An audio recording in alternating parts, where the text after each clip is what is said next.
Today we are talking about mistakes that you are making inside TaxDome that might be holding you back as you enter into a new tax season.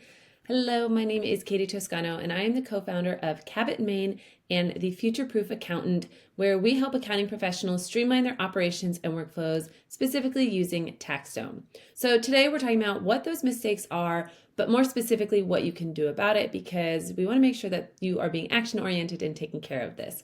You can listen to this or watch it, whatever's easiest for you. And I'm going to try and make it really quick because I know we're kickstarting tax season and I know we're already, feeling the crunch of time. So let's make this as quick as possible, but hopefully this will help you out. If you are seeing any other things, running into any issues, we definitely invite you to join us inside the FutureProof Accountant, where we'll help you to solve your problems and really just get hands-on to make sure that things are working the way they're supposed to.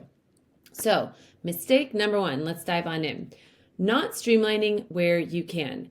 So I hope that maybe you spent a little bit of time before tax season looking at your processes. If you didn't, that's okay.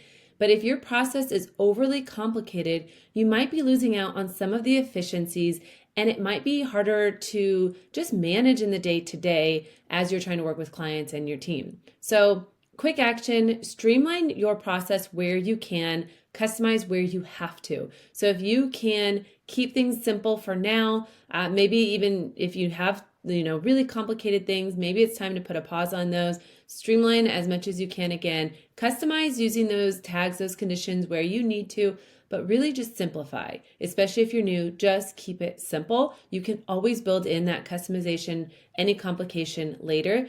But the goal is to really keep it streamlined and automate as much as you can, just to take some of that burden off. So we're talking, your engagement letters that can be automated, your invoicing that can be automated, your organizers.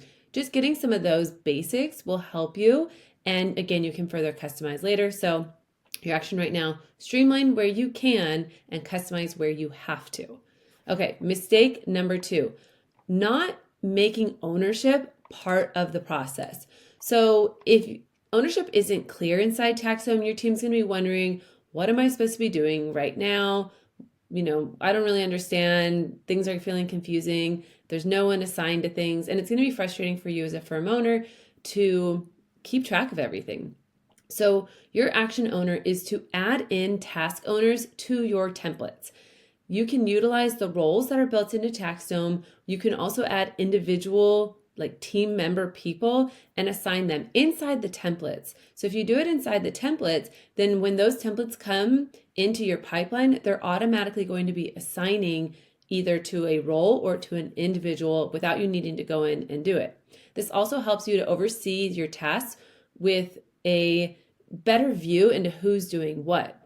I also recommend that you have kind of a regular cadence for making sure that none of your tasks are unassigned. So whether that's every few days, every week, just making sure that you do have some oversight baked into that, whether that's you or someone on your team, to make sure that ownership is being assigned. Very similarly, you want to make sure that you also have timelines assigned, because if you don't have the due dates in there, those things get missed. Again, you can update those inside of your templates and also have someone who goes in and it's their role to make sure that we're not missing owners and we're not missing due dates, because that's going to help you just be able to track it all a lot more easily and just not make mistakes and miss things. Okay, mistake number three, and I see this probably more than anything. Don't stop just because it feels hard or you're overwhelmed. Consistency of usage leads to understanding, which leads to efficiency.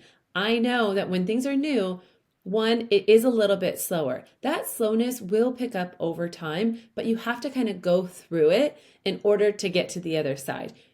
Anything new, right? That's just how things are. You need to go through the depth of understanding and learning new things for you, for your team, and that is going to lead to efficiency when you start to be comfortable and start to using that.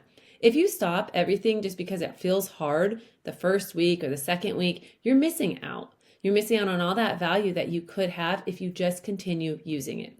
Your action item here, be consistent, fix any of your mistakes, but don't give up, and establish some routines that you can use, whether they're weekly or they're daily, and hold yourself and your team accountable to those. Make them happen. Don't give up. I think we're on number 4, not taking control of your TaxDome, whether it's you or a team. This kind of goes with the above, but what we see is that things just get messy. Things aren't being assigned out. We aren't clearing out our inbox, for example, or again, we're not having the ownership. We're not having the due dates and we're giving up. Take control of your TaxDome. Have someone on your team designate that to be their role, to monitor your TaxDome, to keep things flowing, to make sure nothing is missing. But take control, take ownership, take responsibility so that you are keeping control for you and potentially your team if you have it as well. Number, I think 5 now, right? So we are encouraging our clients to take action in TaxDome, right? A mistake is if you aren't forcing them to use it, they're not going to often, right? And so the ways that you can do that and encourage their use, one, we want to make sure that we are being empathetic to them, that this is new. So we want to explain what we're using, explain why we've made this choice, and explain how it benefits them. We like to do that in a beginning of tax season email, sharing all that information, sharing some information about how they can use it, and again, the why behind it. And so that gets them to be more comfortable with what they're doing in there, and again, the why. We also want to encourage the use for them, for our clients, by sending them certain things that they have to do in there, an engagement letter, an organizer, an invoice, getting them comfortable by sending it and kind of forcing them a little bit. But once you go in, they'll see that they're able to get things done. It's not so bad. In fact, it's pretty easy for them. And so kind of forcing them to use it a little bit, get comfortable with it, is going to help them to adopt it more quickly. And you can also use those reminders to help them as well.